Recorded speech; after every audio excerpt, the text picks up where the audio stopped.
அனைவருக்கும் வணக்கம். இது ரொம்ப நாளாக நான் பேசணும்னு யோசிச்சிருந்த ஒரு தலைப்பு தான்.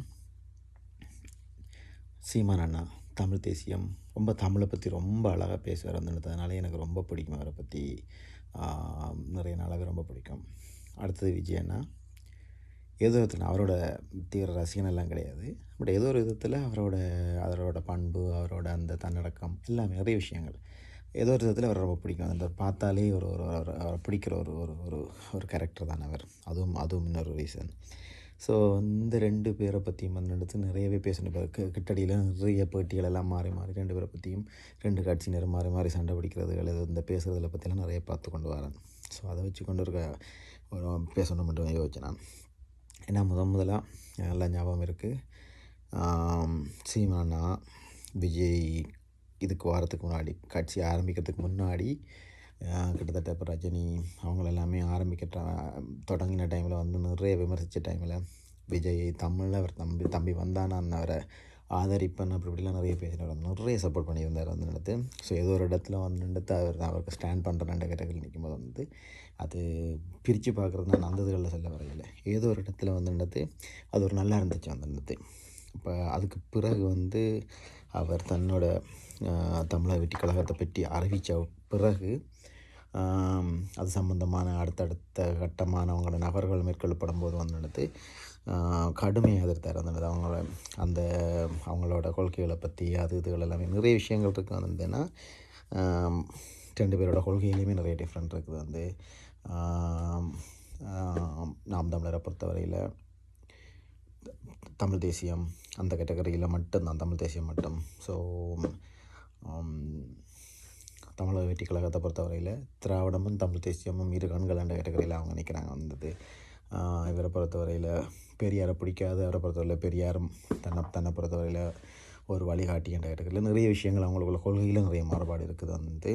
அப்போ ஏதோ ஒரு இடத்துல அவங்கள்ட்ட அந்த ஒரு டிஃப்ரெண்ட் ஒப்பீனியன் வந்ததுக்கப்புறமா அது நிறையவே அதை பற்றி நடத்து 2 பக்கத்தாலையுமே மாறி மாறி ஒரு கிட்டத்தட்ட எதிரிகள் மாதிரியே 2 பேரும் தங்களை ட்ரீட் பண்ண ஆரம்பித்தாங்க.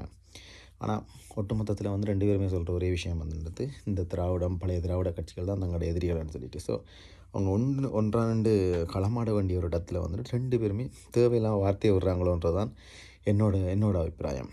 ஸோ நான் இப்போ இதை எப்படி பார்க்குறேன்னு சொல்லி கேட்டால் சாதாரணமாகவே சீமான் அண்ணாக்கிட்ட ஊடகங்கள் எப்போவுமே நிறைய கேள்விகள் கேட்டுக்கொண்டிருக்கும். கேட்குற கேள்விகளுக்கு சரளமாக எந்த இடத்துலையுமே மறுப்பே இல்லாமல் பதில் சொல்லக்கூடிய ஒரு சில பேரில் அவர் ஒரு ஆள் எந்த கேள்விகள் கேட்டாலும் கிட்டத்தட்ட அவரை பிடிச்சாங்கன்னு நினச்சின்னா அவர்கிட்ட 30-40 நிமிஷம் கேள்வி கேட்பாங்க. ஆனால் அதில் ஏதோ ஒரு கேள்வியாச்சும் டிவிக்கே பற்றியோ விஜயை பற்றியோ இருக்கும். ஸோ அதுக்கு அவர் சொல்கிற பதில் தான் இங்கே எல்லா இடமுமே கடந்து வெளியில் நிறைய பேசப்படும். அந்த டாபிக் இப்படி பேசிட்டார் அப்படி பேசிட்டார் இல்லைன்னா கிட்டத்தட்ட அந்த 35 நிமிஷத்துலேயும் அவர் என்னடா பேசினார் டெல்லி கேட்டால் யாருமே பார்க்க மாட்டாங்க. ஆனால் அந்த ஒன்று ஏன்னா விஜயன்றது அவ்வளோ ரீச் அவரை பற்றி வந்தாலே ஒரு இதாகன்றதுக்காக கடற்கண்டு ஊடகங்களும் அதை தான் பப்ளிஷ் பண்ணி ட்ரை பண்ணுறது. அடுத்து அது கிட்டத்தட்ட ஒரு அஜெண்டா. ஏன்னா அவங்களுக்கு அதான் வேணும். அவங்களுக்கு இவங்க 2 பேருக்குள்ள கிளாஷை உண்டு பண்ணணும், பிரச்சனையில் உருவாக்கணும். ஸோ இவங்களுக்குள்ளே அடிபட்டு கொண்டு வந்தாங்க இல்லைக்கிட்ட அடுத்த கட்டத்துக்கு வேறு யாரை பற்றியுமே இவங்க கமெண்ட் பண்ணுறது போய் சேராது, மற்றவங்களை பற்றியான ஒரு நெகட்டிவிட்டி போய் சேராது. அதனால் இவங்க 2 பேருக்குள்ளே ஏதோ ஒரு பகை இருக்கிற மாதிரியான ஒரு விஷயம் இதை கட்டமைக்க வேண்டியது ஒரு தேவையாக இருக்குது. அதுவும் கிட்டத்தட்ட அவங்களோட நிகழ்ச்சியின் எல்லாம் உண்டு தான். ஸோ அந்த மாதிரியான கொஷின்ஸை ஸ்ட்ரைட்டாகவே கேட்பாங்க. ஏதோ ஒரு இடத்துல வேறு வாயை பிடுங்கணுன்றதுக்காக மாதிரியாகவே கேள்வி கேட்கும்போது இவரும் தனக்கிட்ட இருந்த அந்த ஆத்திரத்தில் சில விஷயங்கள் ஏதோ ஒரு பக்கத்தில் ஒரு கமெண்ட் இருக்குன்னு கேட்டால் விஜய் கட்சி ஆரம்பித்ததுக்கப்புறமா தன்னோட வாக்குகள் சரிஞ்சிரும் என்ற ஒரு விவகத்தில் தானே இவர் கத்துறாரு இது பண்ணுறாருன்ற மாதிரியான ஒரு பார்வை இருக்குது. பட் என்னை பொறுத்தவரையில் அவருக்கு விழுற வாக்குகள் எல்லாமே ஒரு பக்கத்தில் அது தமிழ் தேசியம் என்ற ஒரு கொள்கையை ஏதோ ஒரு இடத்துல அடிமனத்தில் ஏற்றுக்கொண்ட ஒரு டீம் தான் அதை போட்டுக்கொண்டிருக்காது. இப்போ அதனால் அது வேறு இது வேறு. விஜய்க்கு வரப்போகிற கட்சியில் எல்லா பக்கத்துலேயுமே அவருக்கு ஓட்டு வரப்போகுது, அதில் டவுட் இல்லை. ஈவன் நாம் தமிழ்லேருந்து கூட ஒரு பகுதி அங்கே அப்படியே தான் போகுது. ஆனால் அதனால் இவரோட அந்த 8% ஒரு ஏரியா ஒரு பெரிய ட்ராப் கொண்டு வருமானு சொல்லி நான் நம்ப இல்லை. ஏனெண்டா அது கிட்டத்தட்ட அவரோட கொள்கைக்காக ஒரு ஓட்டுன்னு தான் நான் சொல்லுவேன். அதனால் அவ்வளோ ஈஸியாக அதில் ஒவ்வொரு தடவையும் அவர் கூடிக்கொண்டே போகிறார். மேபி இந்த முறை அந்த 8ன்றது ஒரு 12ஆவோ 13ஆவோ இருக்க வேண்டியது மேபி மறுபடியும் அது அந்த அந்த ஒரு சின்ன ஒரு ஜம்ப் ஒன்று வெளியிலையும் போகிறதுனால மேபி அந்த 8 வந்து ஒரு 10 போகலாம், சில வேளை அது 8 கூட இருக்கலாம். ஸோ அந்த மாதிரி தான் நான் அதை எதிர்பார்க்குறேன். அதே மாதிரி வந்து இவங்களை பொறுத்தவரையில் வந்து டிவிக்கே பொறுத்தவரையில் வந்து ஒரு 25% என்ற கேட்டகரியில் வந்துட்டு அசஸ் பண்ணாங்க. இப்போ கொஞ்சம் நாளைக்கு முன்னாடி கிட்டத்தட்ட ஒரு ஃபியூ மந்த்ஸுக்கு முன்னாடி வந்துட்டு கிட்டத்தட்ட இந்த கரூர் சம்பவம் நடந்த டைமில் வந்துட்டு அவங்களோட கெப்பாசிட்டி வந்து கிட்டத்தட்ட 25% என்ற கேட்டகரியில். ஸோ என்னை பொறுத்தவரையில் வந்து 25% அவங்களோடது 25+, இவங்களோடது ஒரு 8+. இது அத்தனையுமே வந்து ஒரு ஃபியூ மந்த்ஸுக்கு முன்னாடி. இது ரெண்டுமே சேர்ந்தாலே வந்துட்டு உங்களுக்கு வந்துட்டு 33+ வந்துடுது.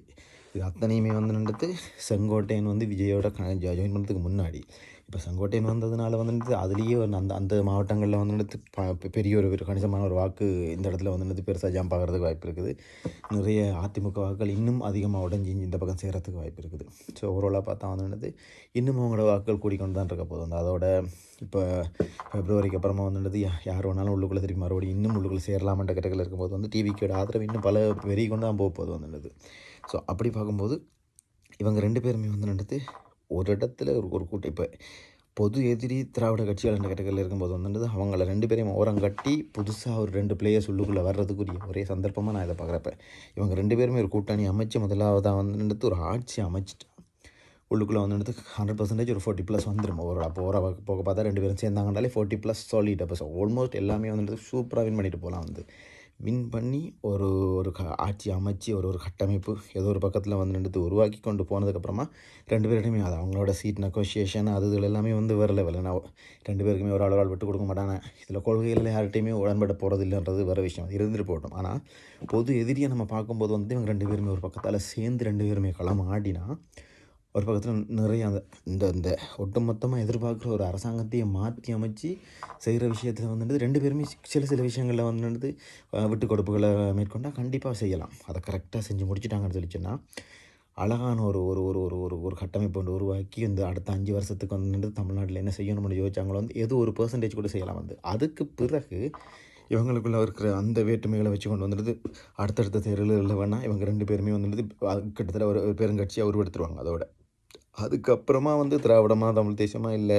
டிவிக்கோட கொள்கையாக தமிழ் தேசியத்தோட அந்த ஆணிவேர் தான் அவசியமான கேட்டகரியில் வந்து இவங்க இன்னும் ஃபைட் பண்ணலாம். வந்து ஏன்னா தங்கள் கூட்டணி சேர்ந்தாலும் தங்களோட அடையாளத்தை அவங்க விட்டு கொடுக்க போகிறதில்ல. அதில் இந்த மாற்று கருத்தும் இருக்க வேண்டிய அவசியம் இல்லை. இது இப்போ ஒரு பொது எதிரி எதிர்க்கிறதுக்காக நாங்கள் ஒன்று சேர்றோம்ன்றது தான் இதில் பாயிண்டே தவிர வேறு ஒன்றுமே இல்லை. வந்து அதனால் அழகாக 2 பேருமா சேர்ந்து களமாடி இந்த இந்த இந்த ஆட்சியை எடுத்துட்டு அதுக்கு பிறகு இவங்க அதை இது பண்ணலாமன்றதான் என்னோட பார்வை. இவங்க சரியான விதத்தில் அதை எடுத்துக்கொண்டு போனாங்கன்னு இருக்கட்டும், அது எல்லாருக்குமே நல்லது வந்துட்டு. இதுதான் வந்துட்டு மற்ற கட்சிகளுக்குமே வந்துட்டு ஒரு பயத்தை உருவாகும். ஏன்னா இப்போ வரைக்குமே வந்துட்டு தங்களை எதுக்கு இந்த 2 கட்சி பெரிய டிஎம்கே தவிர அவங்கள எதுக்கிறதுக்கு யாருமே இல்லைன்ற கேட்டகரியில் அவங்க இருக்கிறதுனால அவங்களாலேயும் ஒரு அந்த அந்த அந்த இதனாலே வந்துட்டு ஒரு ஒரு ஒரு அந்த ஒரு ஆணவத்தோடு நடக்க முடியும்னு கூட என்னால் சொல்ல முடியும். ஸோ அது உடையணும் வேண்டாம், இவங்க 2 பேரும் சேர்ந்து ஒரு கட்டத்துக்கு வரணும். வந்தால் அந்த பயம் வரும். எல்லா பக்கத்தாலையும் எப்போவுமே வந்து ஜனநாயகத்துக்கு வந்துட்டு அந்த ஒரு ஆரோக்கியமான போட்டி அவசியம். ஸோ நிறைய கூட்டணி ஆட்சி அமையணும். அப்போ தான் சரியான திட்டங்கள் மட்டும் உள்ளே வரும். எல்லா திட்டங்களுமே உள்ளுக்குள்ளே வராது. அதனால் வந்து சரியான ஒரு பார்வையில் எல்லாமே சேர்ந்து வந்து நிறைய கட்சிகள் இருக்கணும். வந்து எல்லா பக்கத்துலையும் உடைஞ்சு சரியானதுகள் மட்டுமே இம்ப்ளிமெண்ட் ஆகணுமெண்டா ஒரு கூட்டணி ஆட்சி கண்டிப்பாக அவசியம் வந்து. ஸோ இவங்க 2 பேருமா சேர்ந்து ஒரு ஒரு முடிவொன்று எடுத்து இந்த எலெக்ஷனை களம் கண்டால் நல்லா இருக்கும்ன்றதான் என்னோட பார்வை வந்தது. போக போக அடுத்தடுத்த இதுகளில் வந்து நமக்கு தெரியும் அவங்களோட நகர்வுகள் எப்படி இருக்க போகுதுன்னு சொல்லி போட்டு தொடர்ச்சி அடுத்தடுத்த வீடியோக்களில் நான் போடுறேன் என்னென்ன வரப்போகுதுன்னு சொல்லி பார்க்கலாம். நன்றி.